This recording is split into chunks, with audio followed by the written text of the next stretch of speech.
Welcome to The Poetry Joint, a CJSW podcast production about poems, poets, and poetics. I'm your host, Stephen Donahue. Away we go. It was a hard thing to undo this knot. It was a hard thing to undo this knot.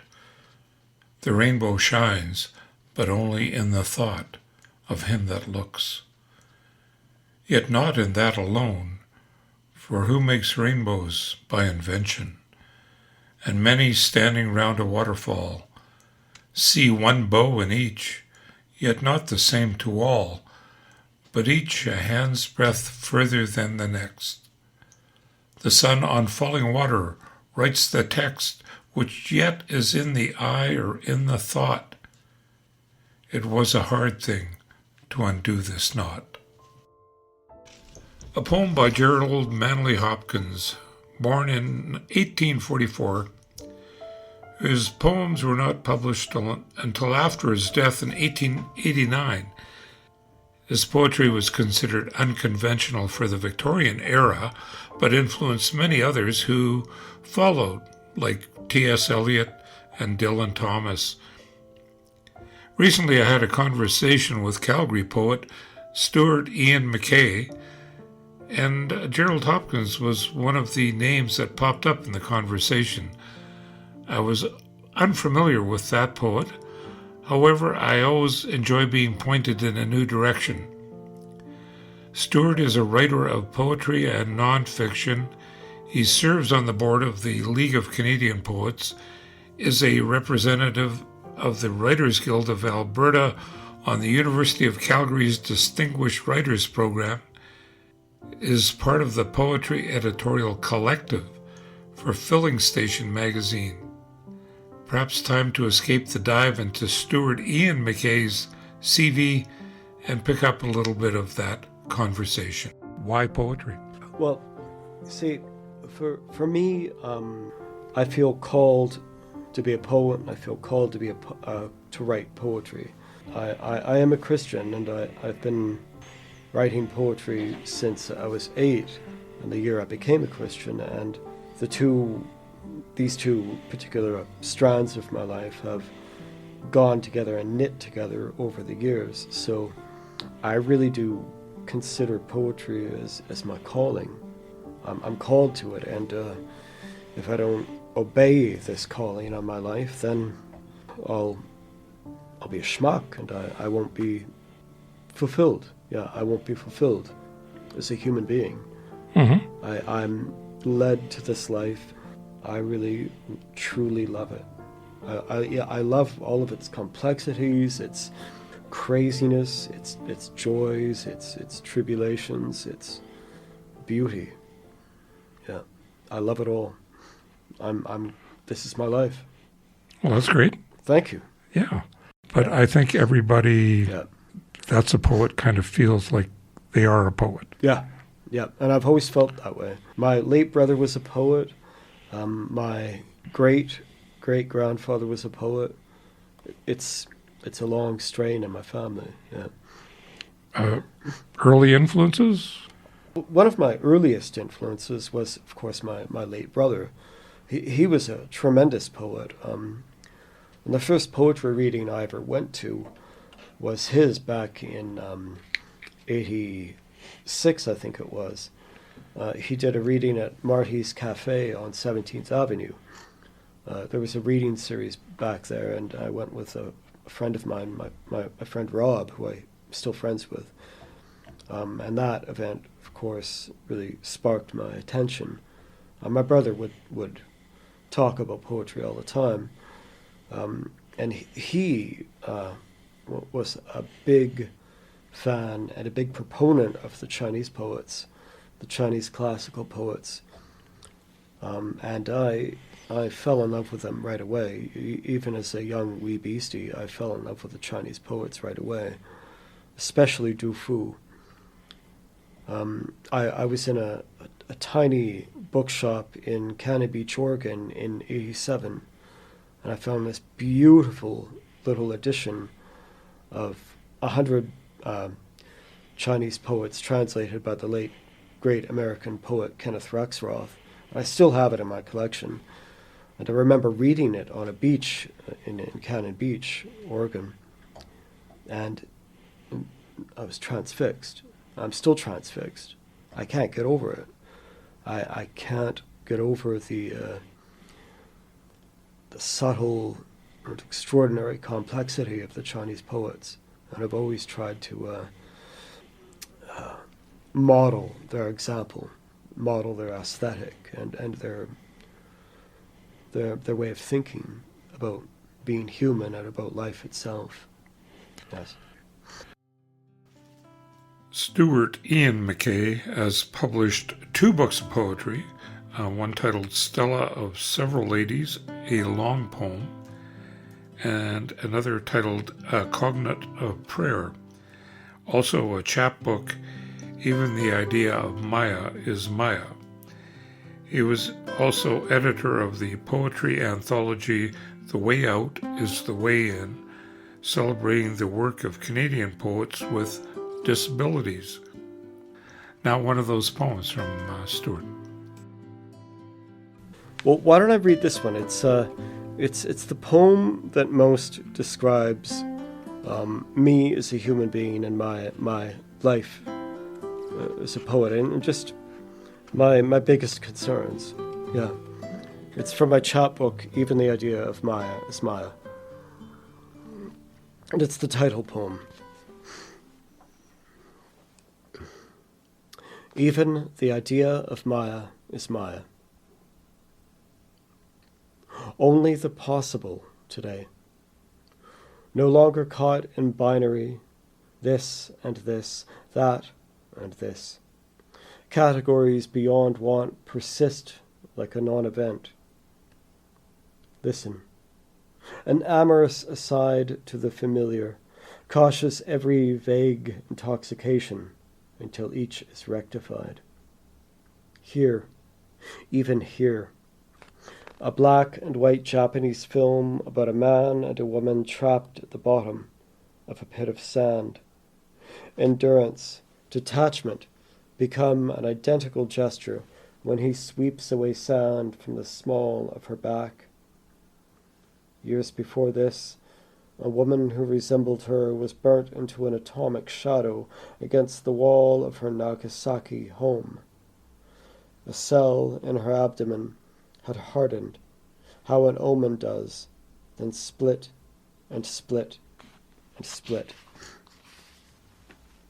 Instructed of its redundancy, sunlight was deprived of its practical value. How horrible the half-life of words that day. They had ash, owed a more primal form of discourse. Matter had come to matter. Once abstract, personal disquiet could best be thought of as 2 calloused hands refraining from applause. If they work open the pristine ombre, when all it holds is forgetting, what icon may illuminate such prophet? Would that a guess birth redemption. Because it is a few hours into Palm Sunday, explain this walk to Chinatown for dim sum and the man who stands near the river. Ignored again, he faces away from passers-by and knows the March ice. Watch these remnants groan, crack, hull to hull, silt up the bed beneath. The old inevitable action, this competition of dissonance, proposals of trajectories difficult to understand. Their cast-off light etched upon an eye. Yes, what pleasure this is. Yes, what pleasure. During lunch, consider Christ's provocation. No longer kept vulnerability arrives at fullness on the back of a donkey and then is gone again until memory and spirit make him real. in the first creation? When did he witness how life's noise might act as a clue for seclusion as soon as the seasons changed? Twigs snapped, leaves were like a clarion, even breath was a furnace, an alarm of activity. Reluctant to leave after the meal, to incur the cost, crowds push-pull against my better, more insular vision. They see the limb of my red and white cane, but stand still. A man who has learned to not trust his eyes can feel as if it were an equivalent to any presumptive doctrine. Amongst the residue, a stranger sings, "Go make a difference." I recall how, in my walk, mimic a settled, surer testament, a vow only to myself anew Altrea. How many objects in my wake are muted stones? Set free, the accomplice confesses. Suppose the promissory psalm of these two rare lovers. Suppose under the canopy of the day's sky a tree's early abundance. Anticipate Pound's feast of the eyes. What of the languishing kisses she withholds? Enact, minister a sutra between sutras. Deviate away from the edge of her doubt's schism. How routine, though, this esteemed fault of language. Ink black, fern-like ornamental curl, a letter pressed, implacable, over its elusive twin. Oh, for a defensive lectionary to practice failures inside. Let me motivate my emergency. Scatter, scatter, scatter all over the temple floor.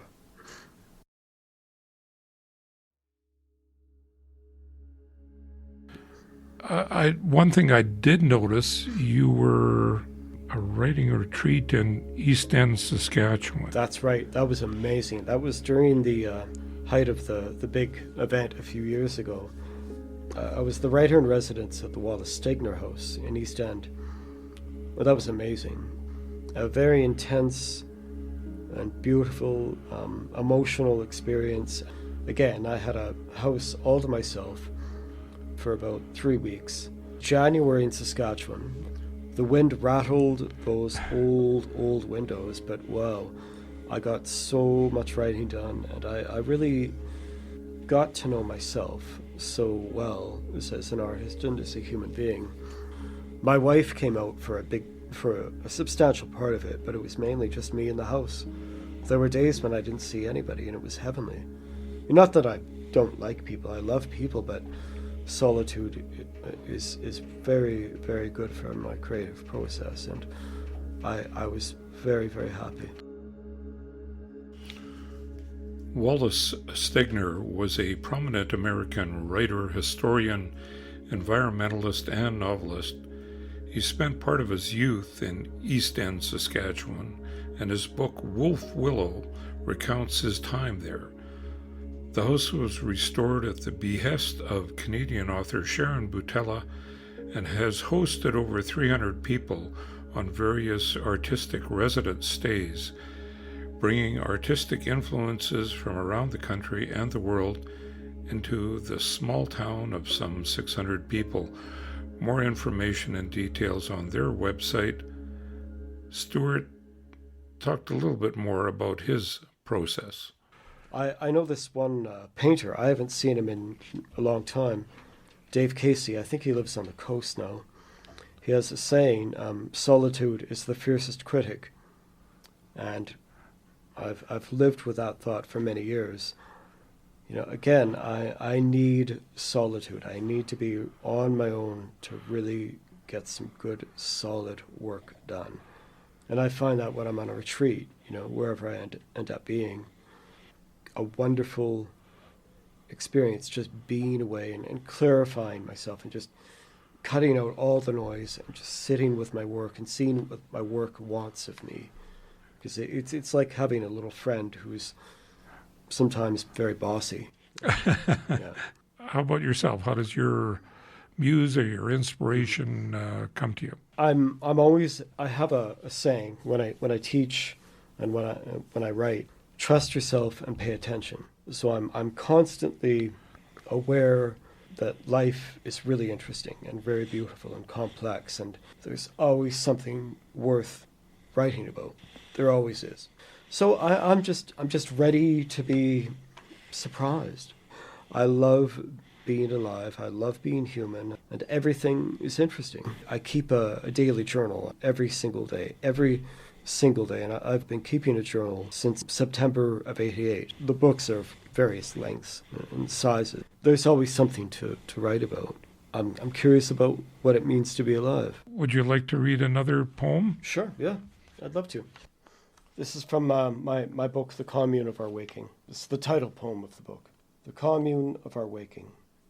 In the first of 65 declarations, a woman who says wife in an evocative manner informs you that the skills you learned in Tsarist Russia are not transferable. Furthermore, she continues, it is now generally agreed upon that matters in the classical period were largely determined by lottery. Blushing archaeologists report discoveries of mounds of pottery shards adjacent to disused temples and the resting spots of shepherds. On the obverse are the lurid, often ridiculous descriptions of vulgar practices and expressions. The surprising placement of quotation marks around her pleading, "Go back and see for yourself," was because her words often had their firmest foundation in the intentional transference of all the hesitation ever experienced in one day to the expansive silence of that other one day when everyone near her heard a voice intended, just for me, whisper. If you allow the non-specific being a child personifies to obstruct through her provoking essence the most meditative guide you most surely ever felt buried beneath your feet, at least admit to it. Okay? Okay. Perhaps it is tempting to misread any intimate connections to her commentary, as if that alone were merely a methodical reinforcement of the fetishization dispelled after testing oneself against the ghost town of the complexities of personal unworthiness she repeatedly insists upon amending by her more terrestrial spelling of center. Likewise, it may be grasping after a certain typeface to suggest that gauging a reaction to the following scenario might or might not indicate a particular kind of allegiance with varieties of working it out well. It could be a book, any book, but in this case it must be Whitman. Out of its pages falls a small yellow square of paper. Written on one side is, "Put vitamin E on your scar at night before going to bed." No aspersions cast into a primal light would lead into the same permitted realm these words use to count down their time. So densify your response before it is too late. Sigh. Continue. In popular imagination, Pangaea exists as a means of translating and transmitting a better and more fluid series of digressions. To most, such digressions are considered an ancestral memory of a kind of printing as easily lost as it is created, which, when properly used, will allay all fears. Glaciation on Pangaea achieved the same effect, but it stripped away the lectures of history a little too well, and all that remained was a generally illegible postscript, too corrupted to be thought of as a decent dependable source for even a private epic story. But all this is the shape of longing, she tells you. Hold up a handful of earth to your ear. Tell me I'm lying. I was born and where I've always lived. I love Inglewood, yeah. And I love this part of the city. It's beautiful here, yeah. One of the beautiful things about doing this program, I'm doing my edit and decide what to put where Yes. and what to eliminate. I get to listen to people's poems a few times. Yeah. I really fun. find that helps my understanding and appreciation of them. It should. You mentioned William Blake. Yeah. And Dufu. Yeah. Any other poet? Yeah. Pound is very important to me. I love Pound. I've been reading Pound almost as long as I've read the Chinese poets. I don't claim to be an authority on Pound. His cantos are out there. They're so interesting. I love Croce. I love Robert Croce's work. I've always liked Croce. And he was always very kind to me in those times I got to meet him. He was always very sweet. I love the Greek poets, especially Cavafy. Cavafy is just wows me completely. I love Milton. Milton just blows my mind. And I go to the Bible frequently. Of course, I go to Ezekiel and Isaiah, and Song of Songs. Yeah, even Proverbs really impresses me.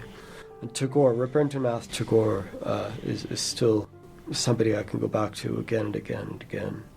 There's a couple of organizations you're involved with. You're with the League of Canadian Poets? Yeah, I'm on the board of directors for the League of Canadian Poets. Yeah. Yes. Which, and with the Writers Guild. Filling Station? I'm on the poetry editorial collective of Filling Station.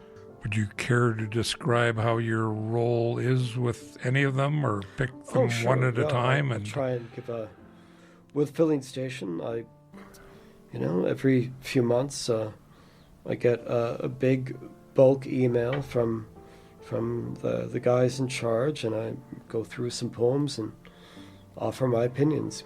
Maybe this poem is good for the magazine, maybe not. Then it just goes back and forth for a little while. So with the League, I'm the chairman of the Diversity, Equity, and Inclusion Committee, and I do my very, very best to advocate for people on the outside. My big concern there is for persons with disabilities, because persons with disabilities, in my opinion, do not get enough concern, enough attention, enough justice, really, fundamentally.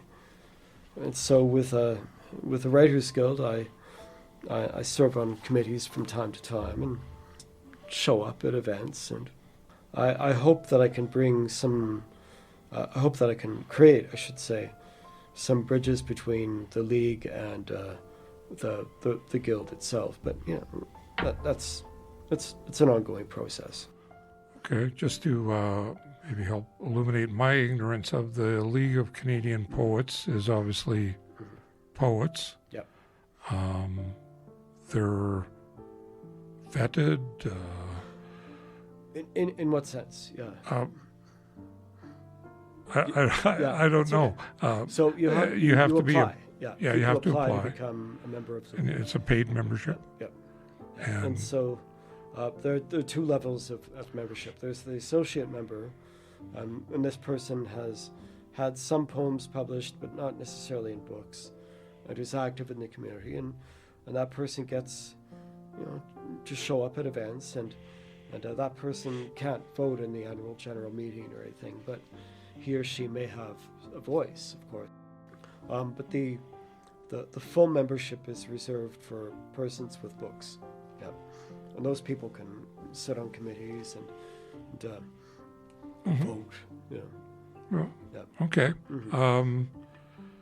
Writers Guild of Alberta, same idea. You have to be. Not really. Anyone can join the guild. Anyone can join the guild. Yeah. Is it just writers generally? It doesn't writers, have to be poets. They're poets. They're playwrights. They're novelists, essayists. Okay. Haiku writers. Love letter writers, anybody is welcome. Yeah. Yeah. It is the largest provincial or territorial writing organization in the country. Okay. Well, that's good. Yes. I guess that's good we've got that happening here. Yes.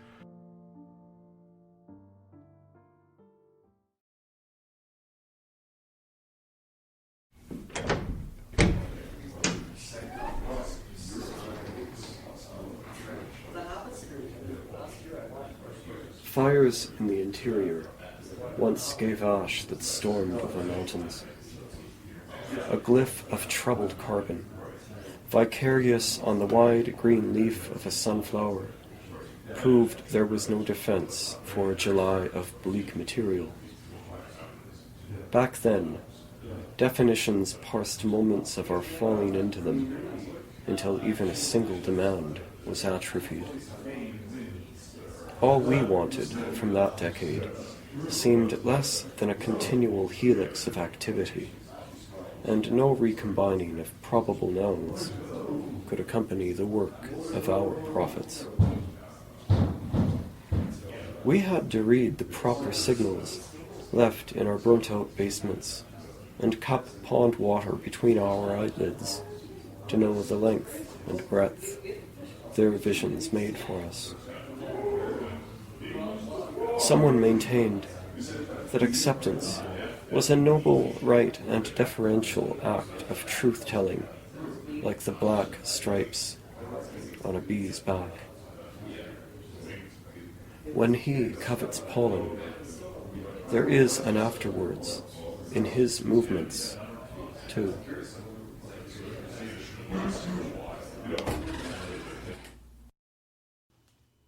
Since 2013, Stuart Ian McKay and Matt Smith, also known as Veto Power, have collaborated as the Thorn Lake Endeavour to produce soundscapes of poetry and experimental music. That was a piece entitled An Indentation is Also Aware.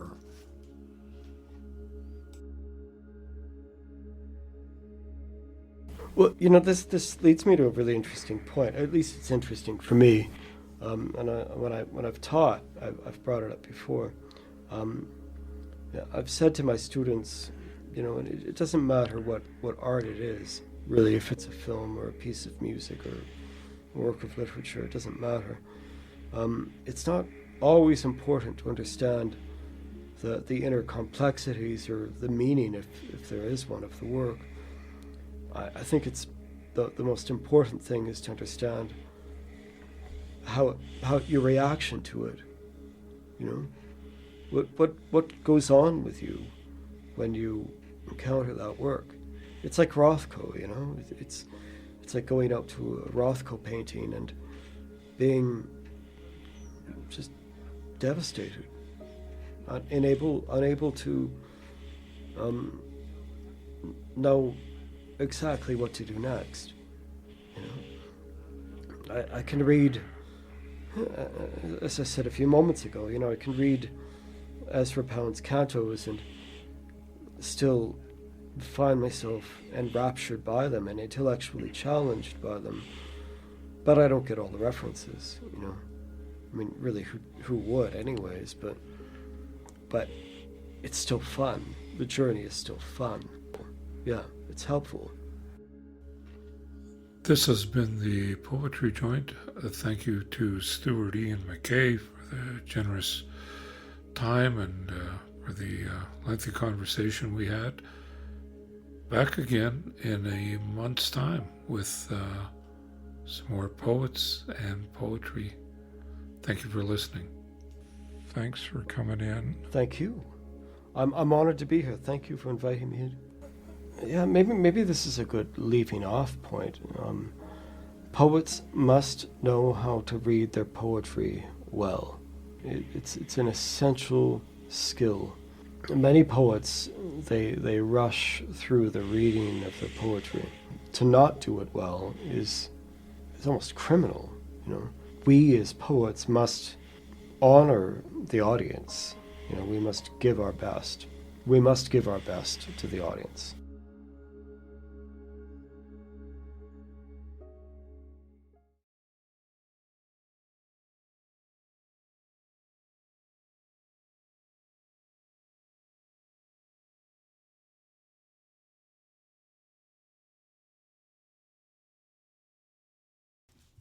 Song on a May Morning by John Milton, who was born in 1608, died in 1674.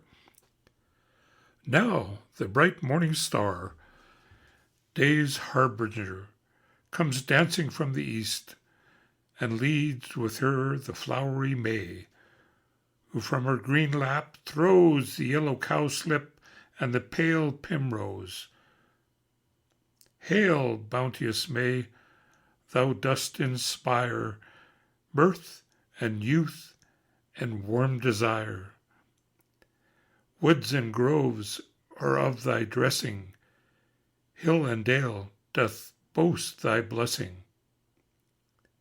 Thus we salute thee with our early song, and welcome thee, and wish thee long.